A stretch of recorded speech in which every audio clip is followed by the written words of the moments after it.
Welcome to Walk It Out with Trisha Goyer, where I share inspiring stories of ordinary people who walk out God's Word and discover radical results along the way. I will walk on the wings of your promise. I will walk in your word over me. In your love is a place like a wide open space. Call me out into all I can be. Hey friends, welcome to Walk It Out. I have one question for you. What's for dinner tonight? Do you know? I thought about this morning. I think I'm going to make chicken and broccoli casserole. It's one of my grandma's recipes that I've had for years and years, probably, I don't know, almost 30 years. And it's a fun thing that I'm going to do for dinner. But that is a question that every single day I need to figure out. Like me, you probably have days where you're like, I don't know why all these people have to eat every single night. It becomes hard, but we're going to be talking about that today. I'm going to be talking to Tiffany King, and she's the author of a new cookbook called Eat at Home Tonight. So yes, we're going to be talking about recipes, ideas, how to plan dinners, but more than that, we're going to be talking about what it really means to gather your family around the table, to talk face to face, to share our hearts. Really, it's about nourishing people's souls, not just nourishing their bodies. Now, years ago, John and I just made it a goal to have dinners together as a priority. We made sure we didn't sign up for a lot of activities so that we would have that time together as a family. And even though now our kids spend 3 nights a week in Taekwondo, which is something that they do all together, which makes it easy for us, we still always make sure to have dinner together after practice. And so we're going to be talking about that, what it means to truly gather our family, to spend time together, and also about good food. So I hope you will be encouraged by this conversation that I'm having with Tiffany.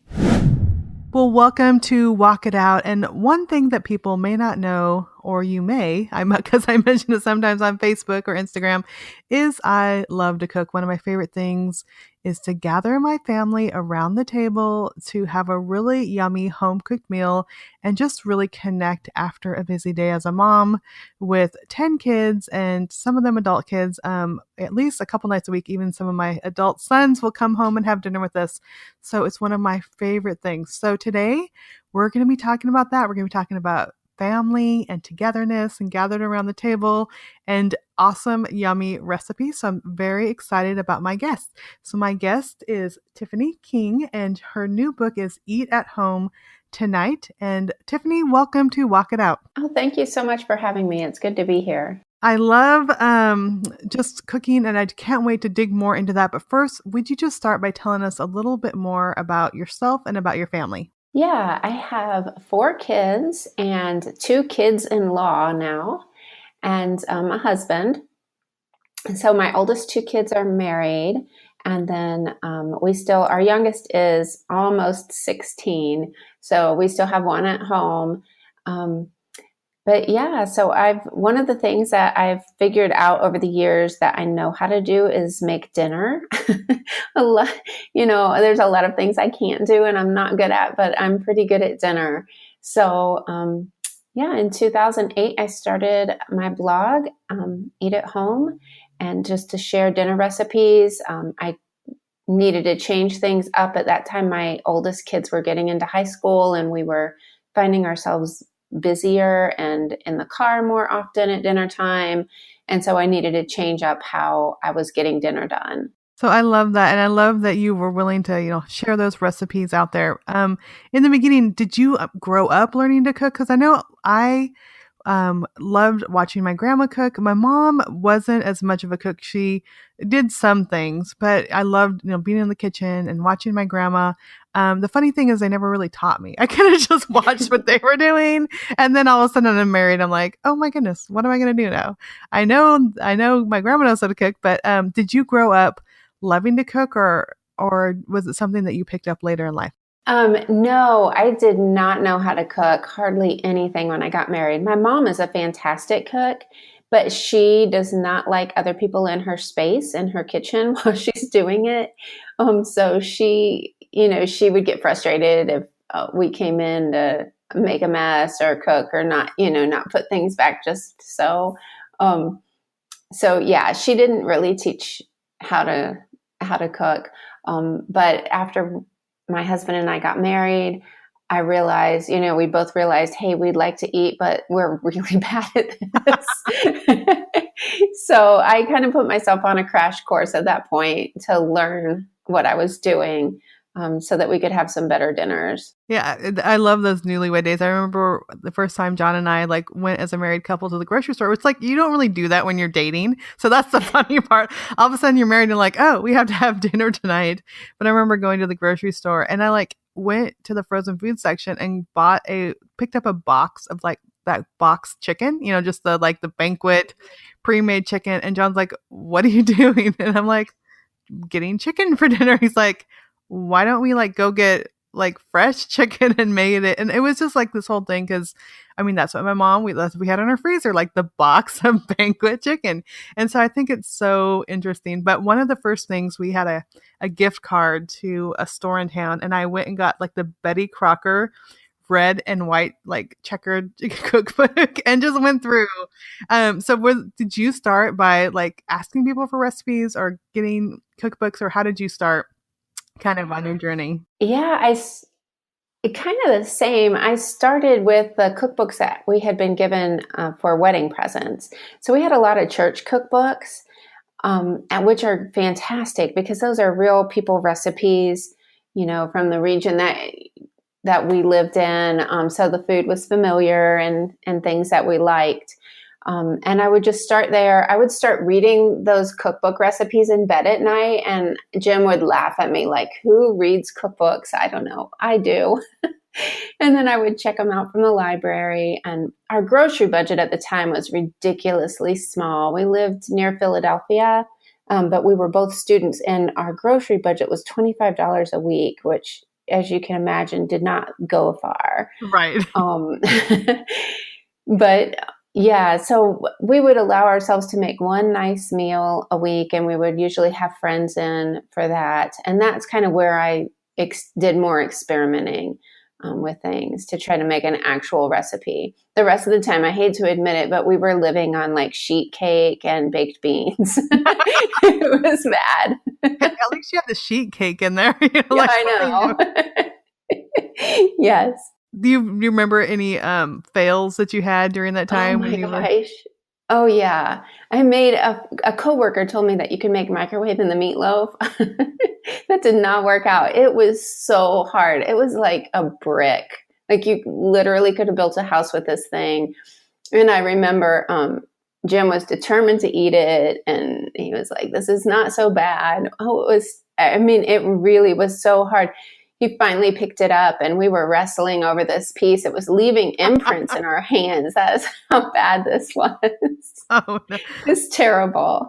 Yeah. I remember, I think it was like kind of a taste at home or one of those like simple cookbook magazines. And there was a recipe for stew that was like sweet and savory stew. And I like did all the ingredients. So I'm sure it had like the beef cubes and the potatoes and carrots. Well, one of the things that called for was raisins. So at the time, I'm just like, okay, let's just, I was just completely following the recipe. I might have even added more raisins than it called for. I don't remember. But the thing that I realized later when you're cooking stew is that, if it's simmering for a while, those raisins turned into grapes. So all of a sudden, I'd be eating the stew, it'd be the savory part, and then pick up a grape, and it's this hot, sweet juice. It was horrible. Like we had like 3 bites and then ended up throwing it away. And that's the one thing my kids, they're always like, mom's cooking's the best, and dad will always say like, well, there's this one time he always talks about the raisins too, and I'm like, I was just following the recipe. Yeah, that a lot of times people tell me that they can't cook, and I think it's because they have things like that happen. But we all have things like that. It's okay, those fails are going to happen. They make for funny stories sometimes. It can be frustrating at the time, but it's just part of the learning process. It's okay. So when, you started getting cooking and then I'm sure hopefully your budget grew as kids were added. What are the challenges you think? And you mentioned them earlier, just when we have kids, that sometimes it's not so easy to just have those hours or time in the evening for cooking. So what were some of the challenges you found once you started adding kids to your family?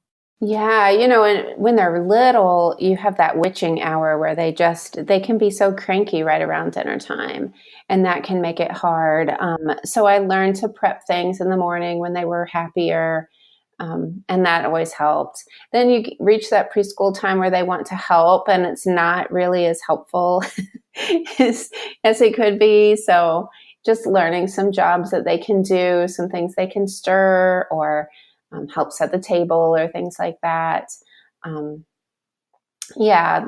And then it just gets really challenging once you hit those teen years because of not being home so Yeah. much. All the activities and yeah, we do. We have taekwondo 3 nights a week. So that's, yeah, it's the challenge of trying to get stuff in the Instapot, which is so fun. When I was looking at through your cookbook, I'm like, oh, I could put this in the Instapot or this in the slow cooker. So I love that you have those recipes. But before we get to that, I would just love just to know a little bit about your journey from going, just being a home cook to starting your blog.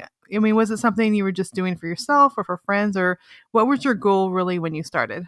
When I started, I kind of just wanted to explore the world of blogging. I had a little blog about writing that was just kind of playing around with some poetry and things. And then I started Eat at Home because I realized, oh, I think I can share recipes and let's see what will happen with this. And it started growing much faster, of course, than the writing blog did, because it was solving a problem for people. But the writing one was just more for fun. So it didn't grow as fast. So I kind of put all of my energy into the food blog at that point, um, for better or worse, I guess. Yeah. And yeah, I mean, what were you thinking of that? Because, I mean, you're talking about writing and poetry and stuff. And then all of a sudden, I mean, it's not easy to get traffic and to get attention for a blog. And so were you wondering, like, what in the world? Or was it something exciting and new? Like, what were your thoughts of that? It was definitely exciting and new. I just wanted to see what I could do with it. I also had heard that if you put ads on your site, you could earn some money, like enough maybe even to pay for your groceries every week. So I wanted to see if that was possible, and it is. um, yeah, so it's just been kind of a really nice way for me to explore new things, to see what I like.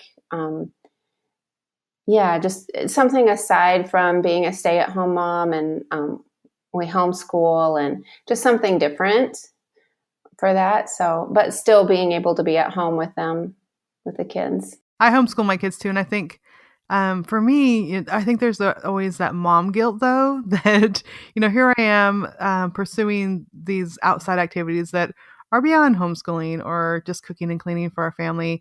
And I know for many years for me, I felt so guilty that here I am taking time away from my kids to write, or later, when I started podcasting, all those things, I'm thinking, oh, I'm, such a bad mom. All these other moms are doing volcano science projects and all these things. And I'm like, I'm going to go work on my blog, or I'm going to go work on my book now.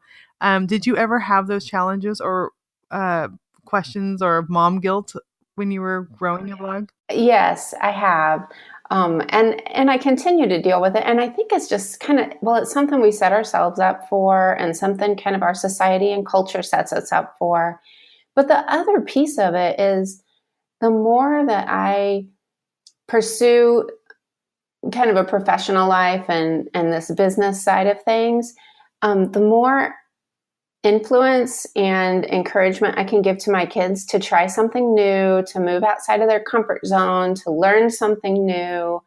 I think it opens up a whole new view of things that I have, that I wouldn't have that for them if I wasn't pursuing these things. And it also makes me a happier person to be around, I think. So there's that benefit as well. but yeah, I think I've been able to pour back into the kids' lives in a way that I wouldn't have been able to had I not been doing these things. Absolutely. Yeah, and I really think, I mean, you brought up, that happiness part. Like when God puts these things in us to grow and to, impact the world or what, to influence others, to help others.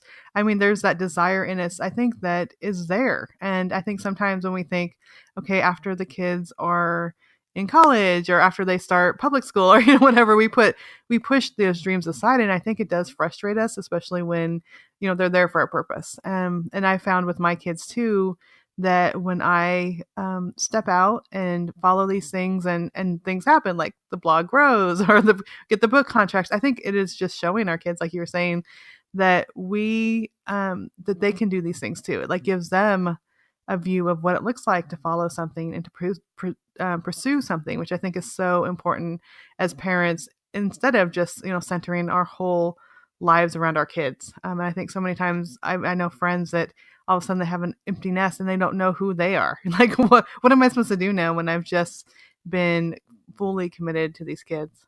Yeah, I'm feeling very lucky to have grown this business because now, my youngest is 16. So there aren't that many more years where, even if she lives here, where we're totally responsible in the same kind of way. It just becomes different. We're looking down the empty nest years pretty quick. But I have a lot of friends who are struggling with that, trying to figure out what's next for them. And this is kind of built in for me, which is nice. And I know you have, your website is there and then it was growing. When did you start doing the video aspect of it? Where you were doing little cooking demonstrations and really showing people that, it's not that hard. We can do this. We can cook a easy, fast dinner that's also delicious too for our families. Yeah, I probably added the video. I know I toyed with the YouTube stuff a little bit a couple of years ago. And I didn't do a whole lot over there. And then Facebook Live became a thing. And I started doing Facebook Live. Facebook has always been, like, I've always had a big audience over there. But I will tell you that those Facebook Live videos are so far outside of my comfort zone. They're just not, we're not even in the same galaxy. It is a big hurdle for me every single week when I get on. I struggle with that. So yeah, it's getting easier. I think I'm getting a little better at it, but it's definitely way outside of what I would normally do, for sure. And I think so many times, because I mean, I probably should do more than I do. And I think so many times we're like, okay, I need my hair perfect, my makeup needs to be on, I need to like have this perfectly scripted thing, whatever I'm going to talk about. And I'm sure you have to have everything prepped with the recipe. But I think sometimes, I mean, the videos I love are just people like going in their everyday life and they're like, oh my goodness, I can't believe this happened. I mean, can't like Candace Payne when she's just laughing in her car over her Chewbacca mask. I mean, it's just these crazy things. And we had experience last month with the Build-A-Bear thing, where our family stood in line for 10 and a half hours trying to get those Build-A-Bears on the pay your age day. And I just like kept doing updates. Just we were tired, we're in line, it's like something to do. And I ended up going to a writers conference that I taught the following weekend, like 3 days later. And all these people came up to me and like they had seen my Build-A-Bear things.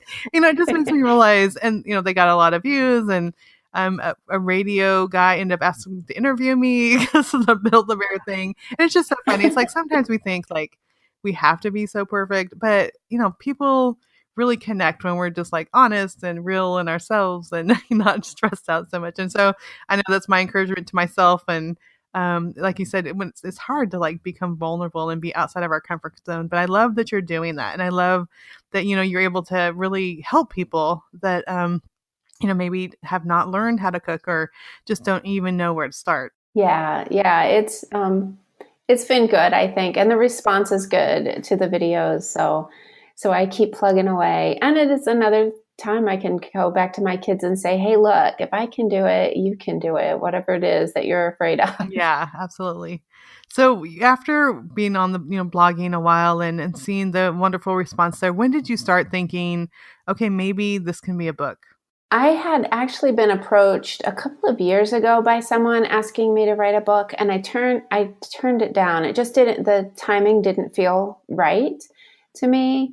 Um, and then, well, I guess that was more than a couple of years ago, because it was 2 years ago now that my agent contacted me about it. And this time it just kind of, things aligned right, and it seemed like a good time to give that a try.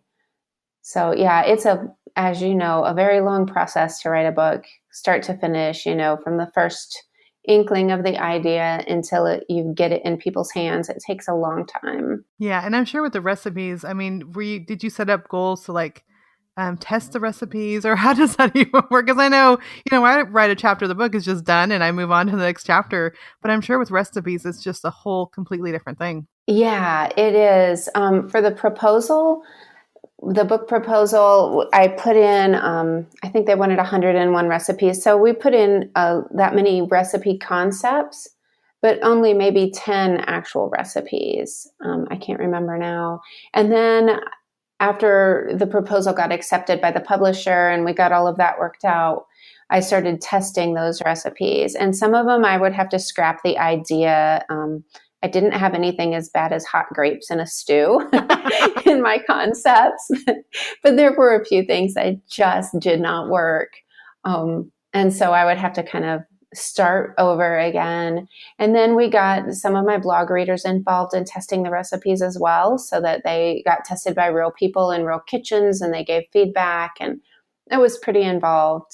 Yeah, and what I love about the book again is Eat at Home Tonight: 101 Simple, Busy Family Recipes for Your Slow Cooker, Sheet Pan, Instapot, and more. And so, I love all three of those things: Instapot, the sheet pans, and the slow cookers. But what I love too, and this is what I'm so excited about, is how you set up so people can do like all the prepping one day, and then they have everything that they have for the week that they can just throw into the slow cooker. So, or Instapot or sheet pan. So, can you explain a little bit about that concept? Yeah, there's one chapter in the book that is dedicated to freezer cooking. I think the chapter is called "I Want to Cook for the Whole Week Tonight," and there's two plans in there. Each of them have 6 meals that you can get all 6 meals ready in 1 hour, and then have those in your freezer. So you could use them all in 1 week, or I usually use them for emergency meals. Like if I know I just don't have time, then I can pull one of those meals from our freezer and put it in either the slow cooker or the Instant Pot. So yeah, that chapter is fantastic. We give our Eat at Home meal plan members a new plan like that every month as part of their membership, and they're always very popular because 6 meals in an hour, you kind of can't beat that. Yeah. So the membership, since you just mentioned the membership, let's talk about that a minute, and then I want to come back to some of these recipes. So how did you decide to do a membership? And then what does that involve? Maybe if someone who's listening is interested in being part of it. Yeah, the Eat at Home meal plans is we give a grocery list, a menu, all of the recipes. The grocery list is color coded, so it looks pretty, number one. And then it's easy to swap ingredients in and out. Like if you didn't want to make one meal, or maybe you don't need 6 meals that week, you can easily just cross out all the blue ingredients and eliminate a meal from it. Yeah, and they get access to 4 different plans every week. So there's a traditional, wholesome traditional, a slow cooker plan that also has plenty of Instant Pot recipes on it, and a no flour, no sugar plan. So you can bounce back and forth between them, or just pick the one that you want. Yeah. So our members, we've got, I don't know, thousands of members, and they're all very happy. It makes making dinner really easy if you like to take the decision-making process out of it for yourself. Yeah, it's the way to go. And what I love about it too is because I have 3 teen girls. I have 2 little girls, but that are 8 and 10, and then I have 3 teen girls that are 13, and then 15-year-old twins. And I was looking over the cooking for the whole week, And I'm like, this is something they could totally do. Like I could say, this is what you guys do. One child can do this recipe, another child can do that recipe. I'm like, oh my goodness, this is going to be so wonderful. Especially one of the 15-year-olds, we have banned her from the kitchen because she burns everything, and she always leaves the the burners on. And so this morning, her older sister, 18-year-old, taught her how to make scrambled eggs, and she was so happy. So I'm like, I mean, she's 15 now. I guess I just can't keep banning her from the kitchen forever. We're gonna actually have to teach her how to cook, teach her those safety things. So I love that they can just go through, and they'll say put the 2 pounds of chicken breasts in a bag and add in the peppers. And I'm like, okay, this is something they could totally do, which I think is wonderful, and we definitely need to be teaching our kids. And then I loved the recipes. So for the first meal plan, it's chipotle steak tacos, lazy marinated chicken, King's chicken noodle soup, Italian sausage and peppers, mozzarella stuffed meatballs, and then gingered pear pork loin. And I'm like, okay, this is stuff we could actually eat. And that's the one thing that drives me crazy with, some recipe books. You're like, these things sound really good, but I'm never going to go buy arugula and goat cheese or whatever, I don't know, and put it in my meatballs. You know what I mean? Some of the stuff is just like, that's not the kind of stuff that I buy, or it's not something that my kids would eat.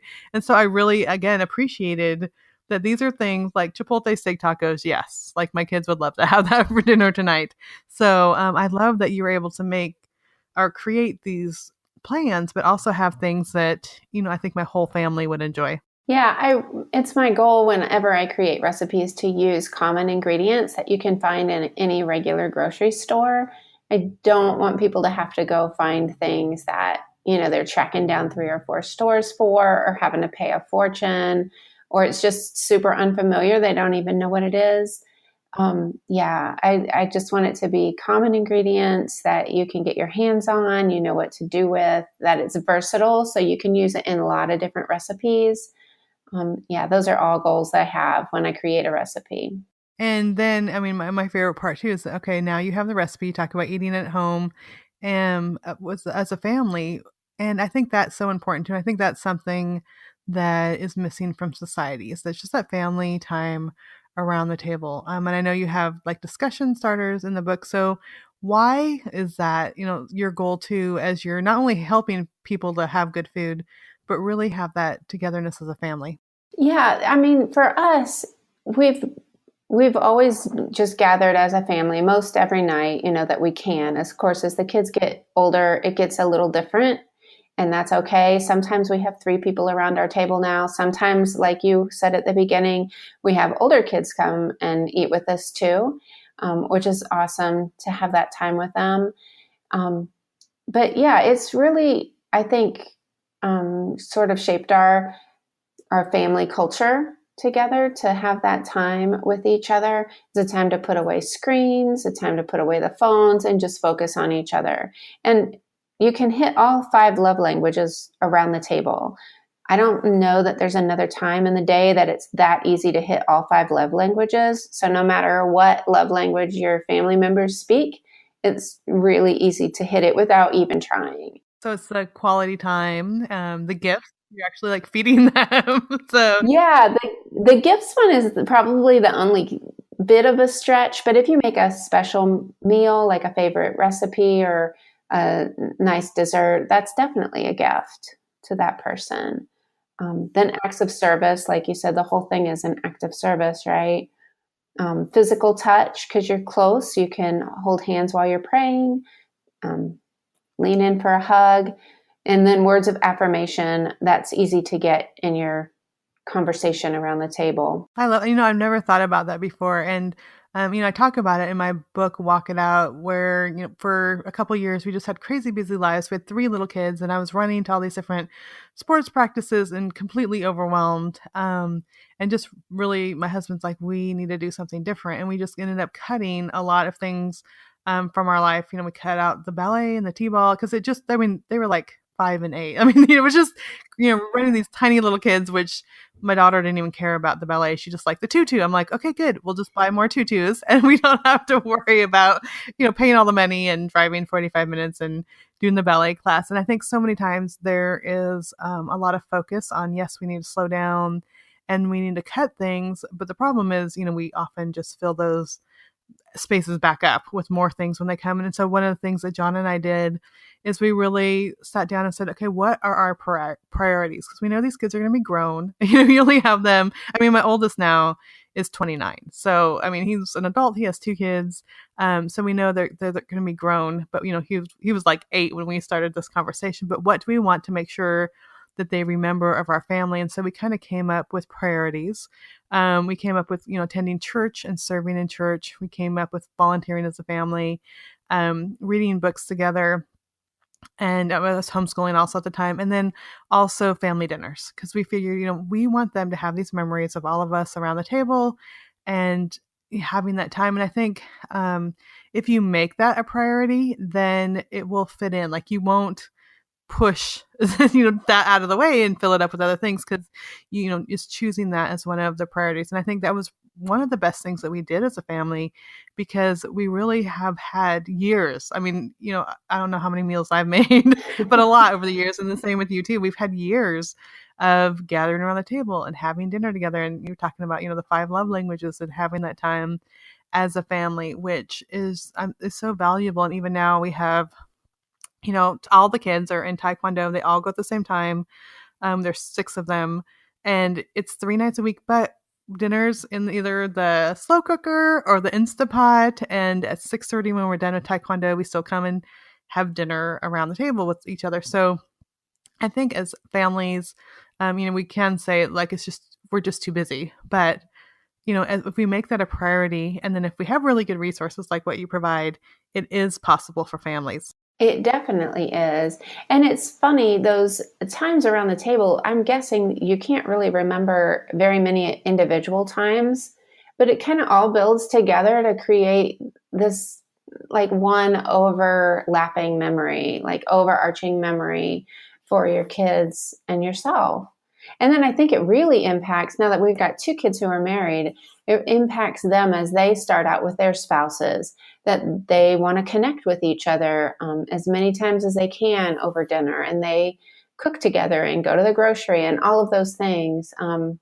It's kind of neat to get to see that. Yeah, and my daughter especially, she's 26, and she's a missionary in the Czech Republic, and so she lives there. But she was the one that I was always having her help me prep dinners and do the cooking. She was more interested in it than the boys, older boys were.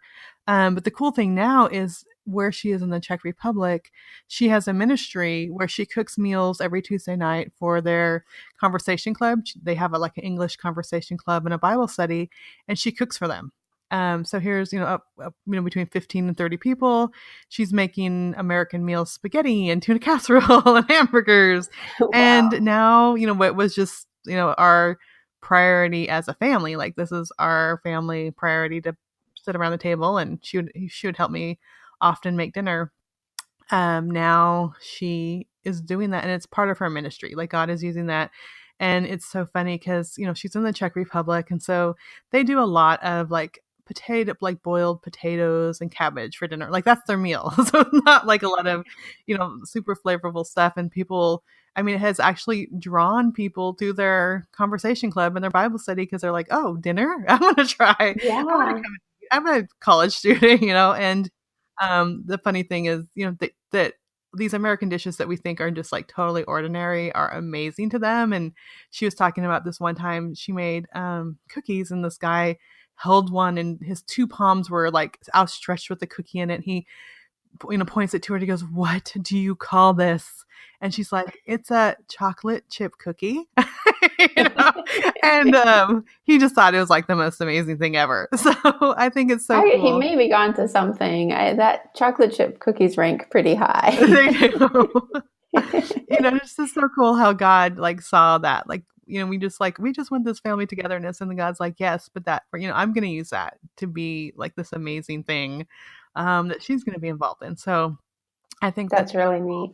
yeah. So out of all the recipes that you've had on your blog, what are some of the most popular? Some of the most popular, I think, the chicken and dumplings is really popular just because I think it's not, to me, a weeknight dinner that you can pull off on any old weeknight. You have to have a little bit more time, but it's still a weeknight doable. But it's just such a comfort food for people. So that one is always popular. One of my favorites is the Mexican beans and rice. That's probably my most go-to recipe. Um, because it's so easy. It's just common pantry ingredients. I almost always have what I need. I can get it ready in about 15 minutes. It's healthy, cheap. It just pretty much hits every note that you need it to. And I love that too, having those pantry, like we have our things that we always have. So even if I, had planned to make something else and all of a sudden an emergency comes up and I just need something in 15 minutes. I love having that stocked pantry that we can just grab those favorite things. Yeah, that's important to have a couple of recipes like that you pretty much have memorized. You can always have the ingredients. Awesome. So, as we're wrapping up, what encouragement would you have? Maybe there's someone's listening that, has this something, an idea of something they've wanted to do that, but they think, okay, I couldn't do that. Like you were saying, it's so outside of my comfort zone.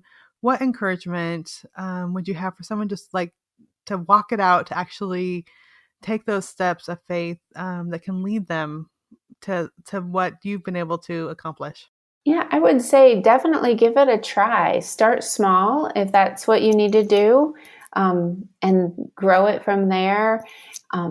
It's okay to fail and mess up, and yeah, especially if it's a blog or whatever. If you're trying to grow an audience in the beginning, it's so good that you don't have one because then you're more free to express yourself and know that the whole world isn't watching, just maybe a couple people are watching, and it's okay. I think that's a real blessing. But definitely give it a try. Try what you're interested in. Yeah, I really love how you said that because I think so many times when we get started on something, we compare it to someone else. Okay, so you could maybe when you get started, I don't know if the pioneer woman was going or Oh, it's just been out there. yes. So it's all of a sudden, I mean, you don't have to like wake up and become the pioneer woman. You just woke up and you were Tiffany King and you could just do what you needed to do. And I think so many times we do try to compare our like beginnings to someone else's middles or big accomplishments. Yeah, or even comparing it to where you want to be in however many years. Because, yeah, if I had compared my beginnings to what I'm doing now, I would have been overwhelmed. I would have thought, how in the world could I ever get there? Not to say that, what I've done is tremendously whatever, but it's so much, it looks so much better than what I started with, right? I know more than I knew then. But that's how it's supposed to be. It's a beginning. Yeah, we don't need all the answers now. Just take the first step. And I say that to anyone that wants to like start writing a book and like just write the first page. Like just get that down on paper. You don't have to like know every word that's going to go into it or every recipe that's going to be in your cookbook or Exactly. how to get sponsors on your blog. I mean, we don't need to know all those things. We just need to take, the first step. Become comfortable with those things that we don't know and the confusion that we have. Those things are okay. We'll work through that. Absolutely. Well, I just appreciate you being on. I'm so excited. I'm super excited, especially about that cooking a whole weeks of dinners in one day thing. I'm going to try it with my girls. I'll let you know how it goes, but Oh, yeah. I think Please it's going to do. go really well. I'm excited about that, and I just appreciate you, just being willing to take those steps and to put this out there that can help all of us. So if someone's interested, maybe in your membership site or the book, where can they find out more information? They can find out more at eatathomecooks.com or eatathometonight.com for the book. And then, yeah, I'm on Facebook as well. I think it's Facebook/eatathomecooks. Yeah.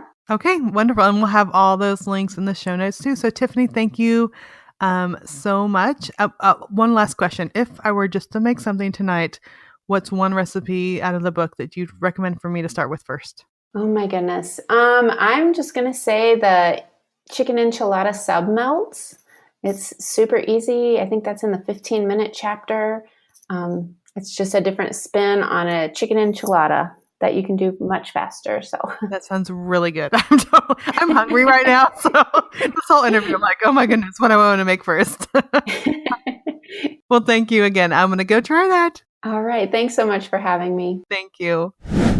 Okay. Did that make you hungry? I know it made me hungry, and I cannot wait to dig in and try some of these recipes. And I am so thankful for Tiffany. I'm so thankful that she dared to follow God, and she had no idea where He would be leading her, but that now she's able to use her gifts, use her passion to impact people, and to make dinner easier tonight for your family. And so I hope that you check out that book. But more than that, I hope that you all remember to take time to gather with your family. Take time to sit there, to ask questions, put electronics away, and really connect with hearts over food. I know that those are the moments that really build our relationships with our kids, with other family members, with friends, those times together around the table. And today's Walk It Out verse is 1 Corinthians 10:31. So whether you eat or drink or whatever you do it all for the glory of God. And sometimes I need to remind myself of that it's not just getting food on the table, although sometimes it is, but it's not just that that we want to nourish our families' bodies, but we do want to share God with them. And I hope that, I would rather have a simple meal and us being able to talk about God's goodness and what's happening in our day than put in all this time and effort and be cranky when I sit down with my family. So I just hope that this week you will just be encouraged to take that time with your family, find a simple recipe, and just enjoy that time together. So I'm going to pray for all of us. Dear God, I thank you so much that we have this opportunity with our families, that I pray, Lord, that we won't let the busyness of this life with activities to push aside the gathering together, eating together, preparing food for our families. Sometimes it seems such a challenge, Lord, to come up with healthy new recipes all the time. And I thank you for people like Tiffany who help us, who provide the tools that we need so we can be successful. I pray, Lord, that as we sit down with our family this week, that we will see it as a time of ministry, just like people that go in different countries or go across town to serve in a ministry, that gathering with our family around the table is a place of ministry, and that we may do it to your glory, dear God. I pray that you'll bless all my listeners today. In your name we pray. Amen. Well, thank you, friends, for tuning in to Walk It Out. I always love hearing from you, so be sure to leave a review. You can leave that on iTunes, and that just helps more reviews, helps more people find out about Walk It Out. Also, feel free to share it on Facebook or Twitter or Instagram or any place, and just let people know about the show. It would really help me out a lot. I just love knowing that people are listening and that are encouraged through this program. So also, I want to give thanks to my publisher, which is David C. Cook, who is the sponsor of this podcast and my book, which is Walk It Out. And the subtitle is The Radical Result of Living God's Word One Step at a Time. So if you need to be encouraged, you want to be inspired, be sure to check out Walk It Out, and be sure to check out the other resources by David C. Cook. But mostly, friends, enjoy your week, enjoy your family, and if you do try one of the recipes, let me know which one so I can try it next. Have a great week. Today's podcast was edited and produced by Author Media. Opening and closing music is from the song Wide Open Space by Life Worship, used with permission from Integrity Music.